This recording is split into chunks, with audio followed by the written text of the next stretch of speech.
আষাঢ় মাসের শেষ সন্ধ্যের ভিডিও হলেও তোমরা এটা দেখবে শ্রাবণ মাসের প্রথম দিনে।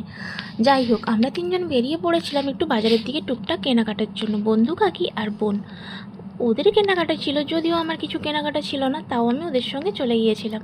রাস্তার অবস্থা দেখো কিভাবে জল জমে গেছে। আমি তো অনেক দিন পরে বেরোলাম, তাই জানি না এরকম হয়ে গেছে বলে। তারপরে তিনজন মিলে চলে গেলাম। যেহেতু প্রপার ব্লগার নই, তাই জন্যই আমি কিন্তু ভিডিও ক্লিপ নিতে ভুলে যাই। হ্যাঁ, যদিও কেনাকাটা হয়ে গেছে, দেখো কাকিমার হাতে ব্যাগে সব কিছু কেনাকাটা হয়ে গেছে, আর আমার হাতে ছিল একটা বালতি। আর এখানে আমি প্রেসার কুকারের ঢাকনাটা ঠিকঠাক করে নিয়ে আমরা চলে গেলাম। আর এটা কি হচ্ছে বুঝতে পারছো না? কাকিমাকে আমরা দুজন মিলে যথারীতি টানাটানি করে নিয়ে গেলাম ডেট ফেক দেওয়ার জন্য, কারণ বটিতে অনেকটাই হাত কেটে ফেলেছেন উনি।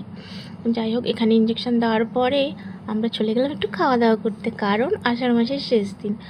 আর শ্রাবণ মাসটা আমরা নিরামিষ খাবো। পকোড়া খেয়ে নিলাম, তারপরে এই যে আইসক্রিম, উফ, এই গরমের মধ্যে একটু আইসক্রিম হলে যেন প্রাণটা জুড়িয়েই যায়। তোমাদের বলতে বলতে মনে হচ্ছিলো, উফ, এখন যদি একটু আইসক্রিম পেতাম কি না ভালো হতো।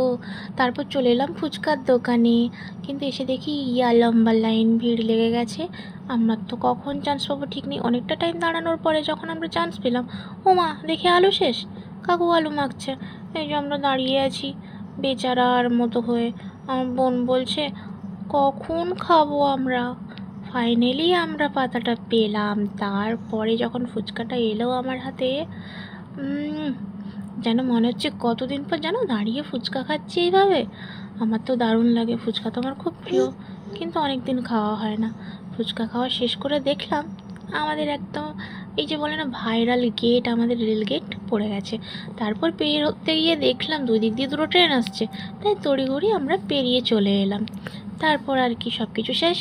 গুটি গুটি পায়ে হাঁটতে হাঁটতে বাড়ি চলে এলাম। Tata, bye bye, good night, সবাই ভালো থেকো। শ্রাবণ মাসে সবাই ঝুড়ি পড়ো। হর হর মহাদেব।